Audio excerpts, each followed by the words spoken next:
नमस्कार साथियों, जय भीम। अम्बेडकरनामा का एपिसोड नंबर 68।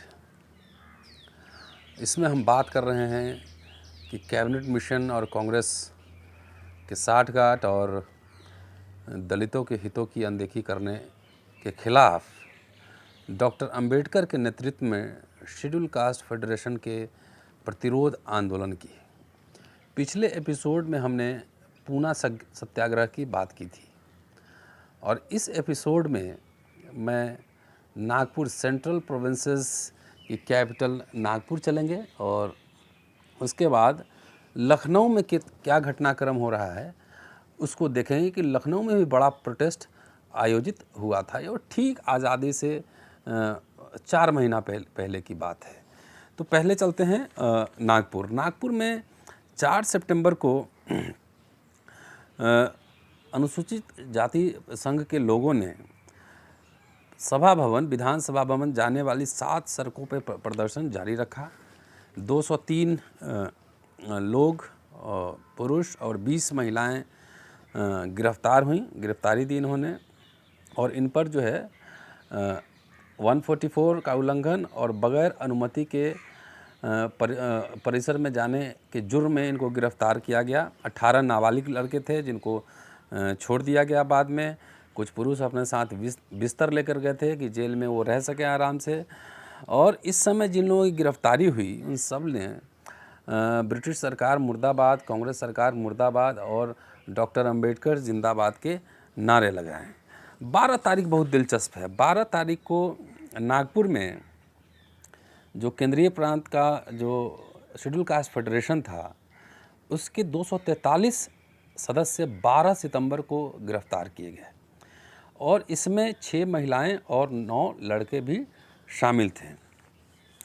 तो उनके प्रदर्शन के बाद जब सेशन शुरू हुआ और बजट सेशन पर चर्चा शुरू हुई तब पुलिस को जवाब देने के लिए प्रदर्शनकारियों ने एक बेहतरीन जवाब ढूंढा और सुन लीजिए, बहुत दिलचस्प है वो। उनका नारा था, जब पूछा गया कि व्हाट इज़ योर नेम तो उन्होंने कहा जय भीम इज़ माय नेम, कि जय भीम मेरा नाम है। व्हाट इज़ योर कास्ट तो शेड्यूल कास्ट फेडरेशन हमारी जाति है। एंड व्हाट इज़ योर एबोड, आपका घर कहाँ है तो बोले कि दलितिस्तान मेरा घर है, मेरा पता है, निवास है। ये दिलचस्प है कि दलितिस्तान मेरा निवास है। तो ये उन्होंने नारा लगाया और जय भीम के साथ, जय जयकार के साथ उन्होंने गिरफ्तारी दी बगैर किसी हिचक के। ये चल रहा था सेंट्रल प्रोविंस नागपुर में। अब आइए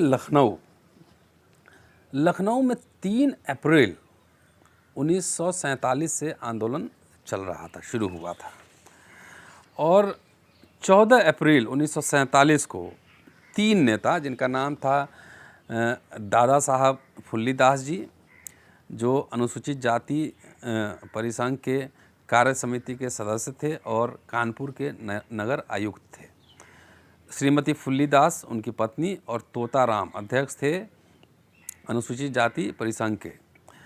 तो इनके 3 नेताओं के साथ 148 व्यक्ति गिरफ्तार किए गए थे।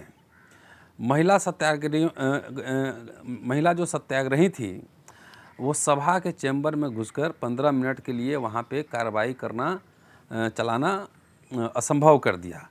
इसके बाद हाउस में चूँकि महिलाएं घुस गई थी, देखिए हिम्मत, और ये सब इसलिए कह रहा हूँ कि आज के संदर्भ में इसको याद कीजिए। तो हाउस में घुसी थी तो महिलाओं का अपमान किया गया, बदसलूकी की गई और सवर्ण हिंदू पुलिस ने उन्हें घूंसे मारकर बाहर निकालने की कोशिश की। तो इस प्रक्रिया में कुछ महिलाओं को चोट लगी, चूड़ियाँ टूटी और कुछ घुसपैठिए जो महिलाओं के साथ छेड़छाड़ कर रहे थे उन घुसपैठियों को महिलाओं ने थप्पड़ और घूसे से मारा भी। महिलाएं अपने बच्चों को गोद में लेकर सत्याग्रह करने के लिए गई थी, लेकिन यह समाचार लखनऊ के किसी अखबार में नहीं छपा। गोदी मीडिया उसमें भी थी, अभी नहीं है। मीडिया का चरित्र ऐसा ही रहा है। 17 अप्रैल और उस समय जो 14 अप्रैल का जो घटनाक्रम है राजभोज ने पूरा संबोधित किया। 17 अप्रैल 1947 यह जो है Uttar Pradesh schedule caste federation के प्रदर्शन का 14वां दिन था। 100 व्यक्तियों का एक बड़ा दल जो भिन्न भिन्न ज़िलों से आए थे, जिसमें 20 महिलाएं थी जिन्होंने गोद में बच्चे ले रखे थे, इन सब लोगों ने मिलकर गिरफ्तारियां दी। परिषद भवन विधान भवन की ओर जाते समय सत्याग्रहियों को हुसैनगंज में रोका गया और उनको गिरफ्तारी की गई। सत्याग्रह शुरू होने से पहले अखिल भारतीय अनुसूचित जाति संघ के प्रधान सचिव ने सत्याग्रहियों को संबोधित किया 17 अप्रैल, और उन्होंने कहा कि जो हृदय विदारक जो घटनाएं हो रही हैं दलितों के खिलाफ, वो जो सरकार है उसके सवर्ण अधिकारी और मंत्रिमंडल की साठगांठ पे हो रही हैं, कि इन अत्याचारों का उदाहरण देकर उन्होंने बताया अपने लोगों को कि अलीगढ़ ज़िले में 4 व्यक्तियों को जला डाला गया है, मेरठ में 12 निर्धन लोगों को गोली मार दी गई है, और हरदोई और जलवान ज़िलों में बहुत से मकानों को आग लगा दी गई है। कोई भी ऐसा दिन नहीं बीतता जबकि सवर्ण हिंदू द्वारा इन बदनसीब अनुसूचित जातियों को लोगों को मारा पीटा न जाता हो, उनकी हत्या न की जाती हो। लेकिन विडंबना यह है कि विधानसभा में जो अनुसूचित जाति के प्रतिनिधि हैं, उनके मुंह से आवाज़ नहीं निकलती। आज के संदर्भ में भी ज़रा सही सोचने की बात है, उनकी आवाज़ नहीं उठती, कोई आवाज़ नहीं निकलती। उनकी आवाज़ जैसे हमेशा के लिए बंद कर दी गई हो। वो अपने हिंदू मालिकों के गुलाम की तरह पेश आते हैं, जो उनके अत्याचारों के खिलाफ नहीं बोल सकते। उन्होंने कहा कि उनके मुंह से निकली कोई भी बात उन्हें ब्राह्मण स्वर्ग में स्थान पाने से वंचित कर सकती है, कि जो ब्राह्मण हेवन है उनके साथ रह के उनको लगता है कि अब मुक्ति हो गया, उससे वंचित कर सकती है। विधानसभा सदस्यों की संख्या अनुसूचित जाति की 20 है। तब भी सवर्ण हिंदुओं के अमानवीय अत्याचारों के विरुद्ध उनकी कोई आवाज़ नहीं निकलती। उन्होंने आगे कहा कि हाल ही में अनुसूचित जाति के महिला प्रदर्शनकारियों को पुलिस ने अपमानित किया है, उनको मारा गया है, कुछ घायल हो गई हैं। किसी समाचार पत्र ने कोई खबर नहीं छापा है। उच्च अधिकारियों ने उन अपराधियों पर कोई कार्रवाई नहीं की है। लेकिन इन शेड्यूल कास्ट के इन विधायकों ने विधानसभा में स्थगन प्रस्ताव लाने तक की हिम्मत नहीं की। और यह सब क्यों है? वो कहते हैं कि पूना पैक्ट का एक बाई प्रोडक्ट है, ये सब पूना पैक्ट के कारण हुआ है। वो एग्जाम्पल देते हैं कि भाई यदि किसी सवर्ण महिला के खिलाफ इस तरह का अत्याचार किया गया रहता तो ये अखबार वाले हंगामा मचा दिया रहते। आज भी आप देख सकते हैं आसपास दलित महिलाओं की हत्या होती है, बलात्कार होता है, कहीं कोई खबर नहीं होती है, लेकिन एक मोमबत्ती भी जलता है। ठीक है, हम किसी महिला के अत्याचार के खिलाफ नहीं है, लेकिन ये सवाल तो उन लोगों से पूछना पड़ता है कि क्या दलित आदिवासी पिछड़ी जाति की महिलाएं नहीं हैं जिनकी कोई खबर नहीं होती, जिनके उत्पीड़न के खिलाफ कोई मोमबत्ती नहीं जलती? तो ये बात उस समय भी थी। राजभोज ने आगे कहा कि उत्तर प्रदेश में अनुसूचित जातियों की संख्या 33% से अधिक है, लेकिन सरकारी नौकरियों में उनका कोई प्रतिनिधित्व नहीं है। कार्यपालिका, न्यायपालिका और शैक्षिक विभागों में कोई प्रतिनिधित्व नहीं है। भारत में अनुसूचित जातियों की स्थिति अमेरिका में हबशियों और जर्मनी और फिलिस्तीन में यहूदियों से भी बदतर है। यह प्रश्न केवल थोड़े लोगों से नहीं जुड़ा हुआ है, बल्कि करोड़ों लोगों के साथ जुड़ा हुआ है। अपना भाषण समाप्त करते हुए उन्होंने जनता से अपील की। उन्होंने कहा कि अनुसूचित जातियों को यह संकल्प लेना चाहिए कि भावी स्वतंत्र भारत में वे शासक जाति होंगी और डॉक्टर अंबेडकर के नेतृत्व में आपको चलना है, चापलूसी नहीं करना है और ऐसी कोई भी स्थिति नहीं स्वीकार करना है जिसमें आपकी स्थिति अधीन दास की हो।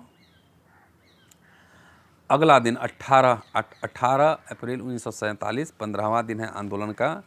सैकड़ों व्यक्ति लखनऊ परिषद भवन के सामने गिरफ्तारी देने के लिए पहुंच रहे थे और जिसमें महिलाएं भी शामिल थी।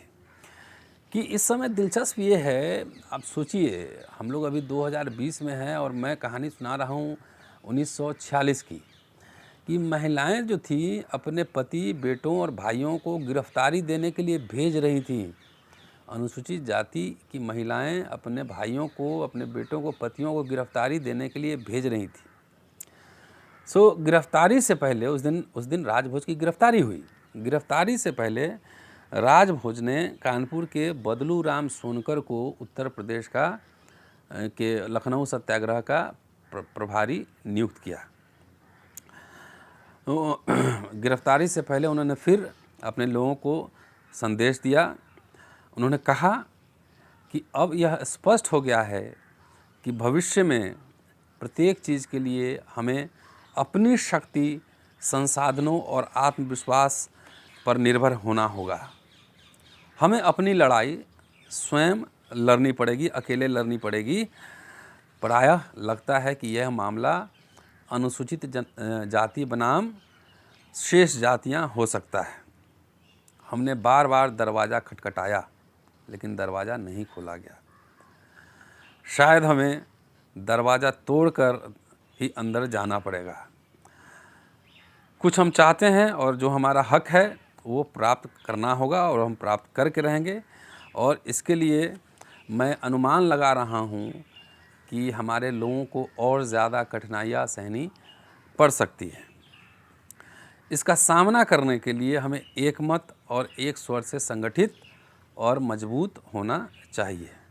मैं अपने सभी बंधुओं से, अपने सभी लोगों से अपील करता हूँ कि एक छत के नीचे आकर एक आवाज़ में अपनी मांग करें और एक ही झंडे के पीछे चलकर साथ साथ लड़ें। हमें अवश्य ही संगठित होकर काम करना है। हमें लड़ना है, हम लड़ेंगे, पूर्ण रूप से सिद्धांतों के लिए लड़ेंगे और हर उस व्यक्ति से लड़ेंगे जो हमारे रास्ते के बीच आएगा। वर्तमान में जो उत्तर प्रदेश में संघर्ष चल रहा है वह भारत में राजनीतिक, सामाजिक और आर्थिक क्षेत्र में समान मानवीय अधिकारों के संघर्ष की नज़ीर बनेगा।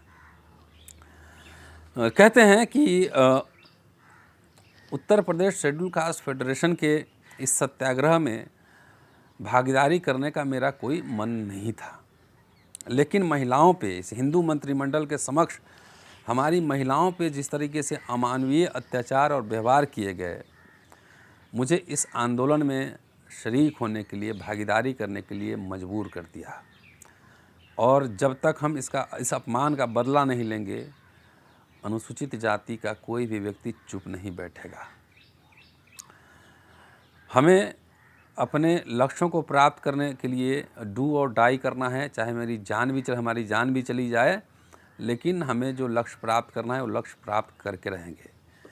कि मैं अपने सत्याग्रहियों से अपील करता हूँ कि वे अगली कार्रवाइयों को अहिंसक रूप से अंजाम दें। अंत में उन्होंने अपील किया कि Uttar Pradesh schedule caste federation को छोड़कर उत्तर प्रदेश के बाकी ज़िला के सदस्य लखनऊ नहीं पहुँचे। इसका कारण ये था कि ये आंदोलन तभी तक था जब तक विधानसभा का सत्र चल रहा था। उसके बाद ये आंदोलन स्थगित कर दिया जाता। तो उन्होंने कहा कि schedule caste federation Uttar Pradesh Lucknow में आंदोलन करने के लिए पूरी तरह से सक्षम है, इसलिए और ज़िलों से आने की ज़रूरत नहीं है। 19 अप्रैल आंदोलन का 16वां दिन, विभिन्न भागों में 4 दलों ने गिरफ्तारियां दी उस दिन लखनऊ में। पहला और दूसरा दल झंडा पार्क और अमीनाबाद में गिरफ्तार किया गया। तीसरा और चौथा दल, जिसमें 4 महिलाएं शामिल थीं, केसरबाग के निकट गिरफ्तार किया गया। हरिजन मंत्री उस समय हरिजन मंत्री ही बनाए गए थे। तो हरिजन मंत्री श्री गिरधारी लाल ने सिटी मजिस्ट्रेट के साथ सत्याग्रहियों को सत्याग्रह रोकने के लिए समझाया जैसे आजकल भी होते हैं, आंदोलन करते हैं तो कुछ दलित लोग ही आते हैं ब्रोकर समझाने, समझाया, लेकिन मंत्री जी को शीघ्र ही पता चल गया कि उनके समुदाय के बीच उनकी कितनी इज्जत है। इसके बाद 21 अप्रैल है, 17वां दिन है आंदोलन का। अब तक 1285 लोग गिरफ्तार हो चुके थे। सत्याग्रही प्रांत के विभिन्न जिलों से आ रहे थे। इनमें आगरा, अलीगढ़ और कानपुर जो है बहुत इम्पॉर्टेंट सेंटर था इस सत्याग्रह का। आगरा के केसरलाल के नेतृत्व में 35 सत्याग्रहियों का पहला दल चौक बाजार के पास गिरफ्तार किया गया। इस दल में 17 महिलाएं थीं। जब सत्याग्रही चौक बाजार पहुँचे, पुलिस बल की संख्या ज़्यादा थी, सत्याग्रहियों से अधिक थी।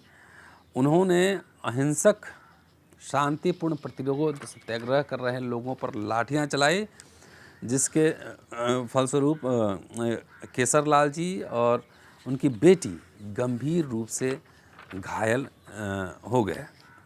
एक और सत्याग्रही बाबूलाल के सिर में भी गंभीर चोट आई और वह बेहोश होकर ज़मीन पर गिर गए। पुलिस वहां से उन्हें उठाकर नज़दीक के पुलिस स्टेशन में ले गई। सर्वानंद जी के नेतृत्व में 46 व्यक्तियों को दूसरा दल कैसर बाग के निकट गिरफ्तार किया गया और 25-25 का तीसरा और चौथा दल अमीनाबाद के पास गिरफ्तार किया गया। इसके अलावा 5वां दल था जिनको लातूचे रोड के निकट गिरफ्तार किया गया, जिसका नेतृत्व आगरा के बालचंद जी कर रहे थे।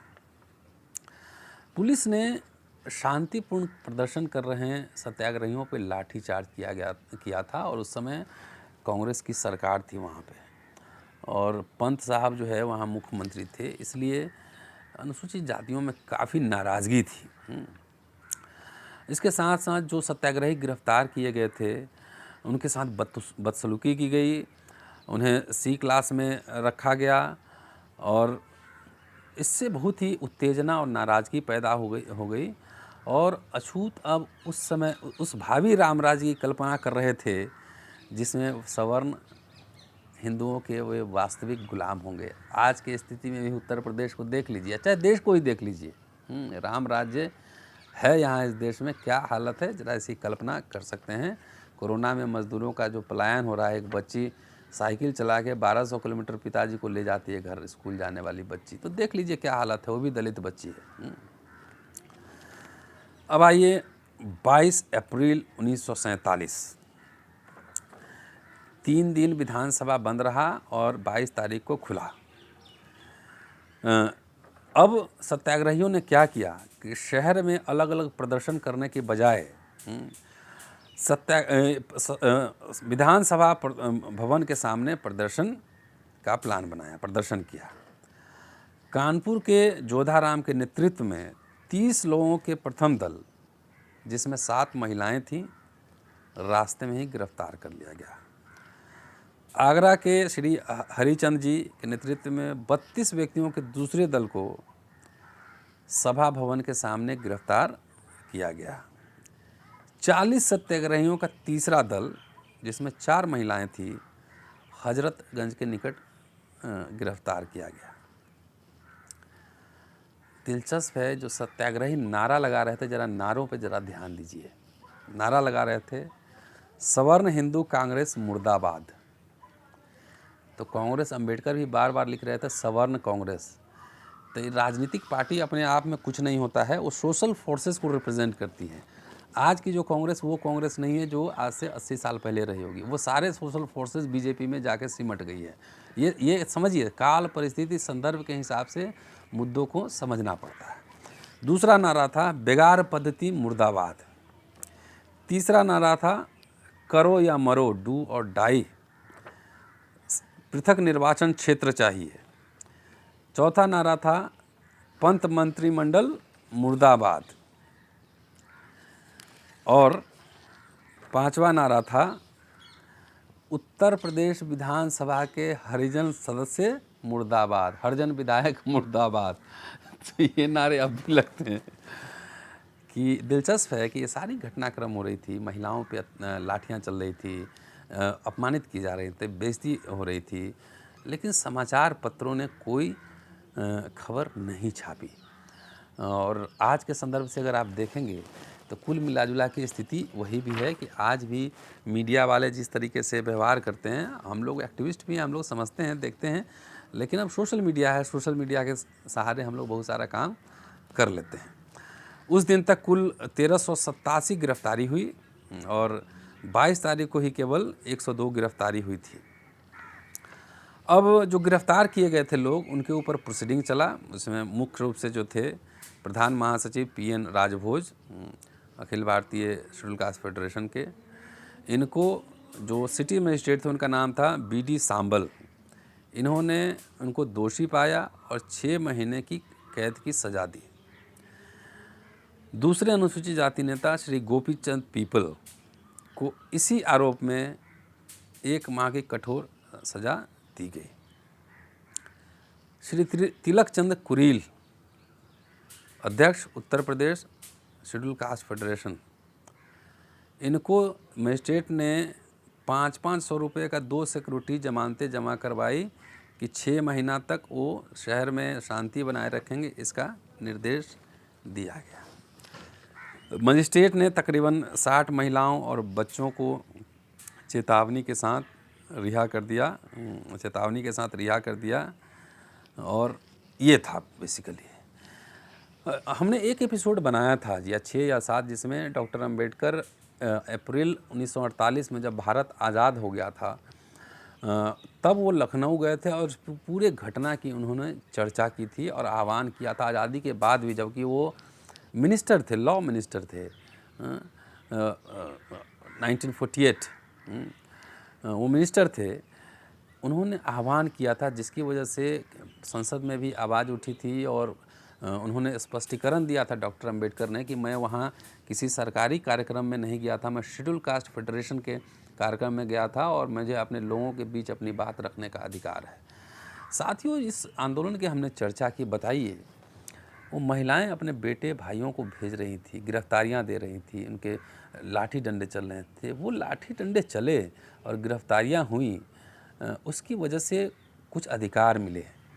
लेकिन आज ये बताइए, हमारे नेता कहते हैं कि आंदोलन मत करो, सड़क पे मत जाओ, तो अधिकार कैसे मिलेगा? एयर कंडीशन में बैठ के 5 स्टार होटल में बैठकर और ट्विटर पे ट्वीट कर देने से अधिकार मिलेगा? नहीं मिलेगा। हम लोग अंबेडकर को पढ़ते और समझते हैं। मुझे लगता है कि ये वक्त आ गया है, आज नहीं, साल, 2 साल, 5 साल में, कि ऐसे नेताओं को बाइकआउट करने की ज़रूरत पड़ेगी। और जैसे कि उस समय नारा लगा रहे थे लोग कि हरिजन MLA मुर्दाबाद, मुझे लगता है कि अब दलित नेता जितने भी हैं, उनकी आवाज़ अगर नहीं निकलती है, वो अपने कार्यकर्ताओं के साथ आंदोलन नहीं करते हैं, तो उनका भी मुर्दाबाद लगाने का अब समय आ गया है। लोकशाही में, जनतंत्र में बगैर संघर्ष के, बगैर सड़कों पे उतरे कोई आज़ादी और अधिकार और सम्मान कभी किसी को उपहार में, मुफ्त में, गिफ्ट में नहीं मिलता है। यह हर समय संघर्षों से आता है, इस बात को समझना पड़ेगा। तो ऐसे आराम तलबी नेताओं को छोड़िए। वो महिलाएं जो पढ़ी लिखी नहीं थी, लाठी खा रही थी, उनके संघर्षों से कुछ अधिकार मिले, जिसकी वजह से मैं प्रोफेसर बना, बहुत IAS IPS जज बने, कुछ लोग मंत्री बने, कुछ CM बने, कुछ सुप्रीम कोर्ट के जज बने। लेकिन उनकी कुर्बानियाँ हमने बर्बाद कर दी, हमारे नेताओं ने, हमारे पूरे बड़ी जमात ने बर्बाद कर दी, कि वो उनको अब डर लगता है आवाज़ मुँह से निकालने में। तो ये सारे सवाल, मैं इसलिए ये पूरा अंबेडकर साहब की राइटिंग्स को कोट कर रहा हूँ, ये सारे सवाल आपको उठाने पड़ेंगे कि जब बाबा साहब के अनुयायी अपने आप को कहते हो, तो कम से कम बाबा साहब को पढ़ तो लो, समझ तो लो। वो खुद ही आंदोलन कर रहे थे, खुद ही जो कह रहे थे कि हम जेल जाने से नहीं डरते हैं, और अगर संवैधानिक तरीके अगर एग्जॉस्ट हो जाएंगे तो मैं कोई भी रास्ता, ये बाबा साहब कह रहे थे।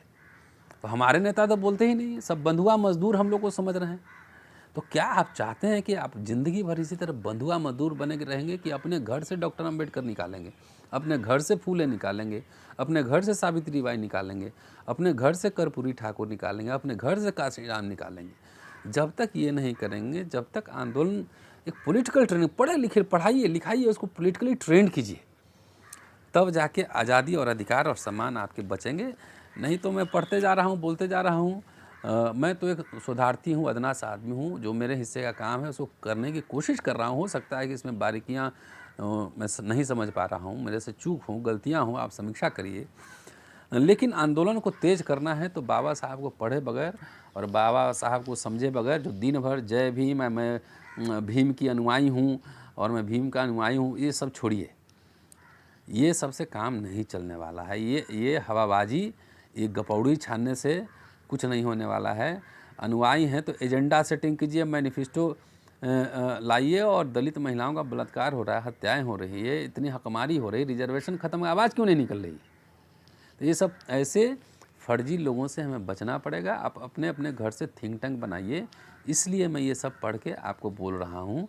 शुक्रिया साथियों, जय भीम। और जितना मैंने ये बात कही 2 एपिसोड में, उसके लिए आप देखिए वॉल्यूम 17 पार्ट 2 इंग्लिश वाली, वॉल्यूम 17 पार्ट 2 पेज नंबर 506 से 19। शुक्रिया साथियों, जय भीम। ज़्यादा इसको देखिए, दिखाइए, कमेंट कीजिए, शेयर कीजिए, लाइक कीजिए, क्योंकि हमें इसी के माध्यम से लोगों को अवेयर करना है, ज़्यादा से ज़्यादा लोगों को अवेयर करना है। शुक्रिया साथियों, जय भीम।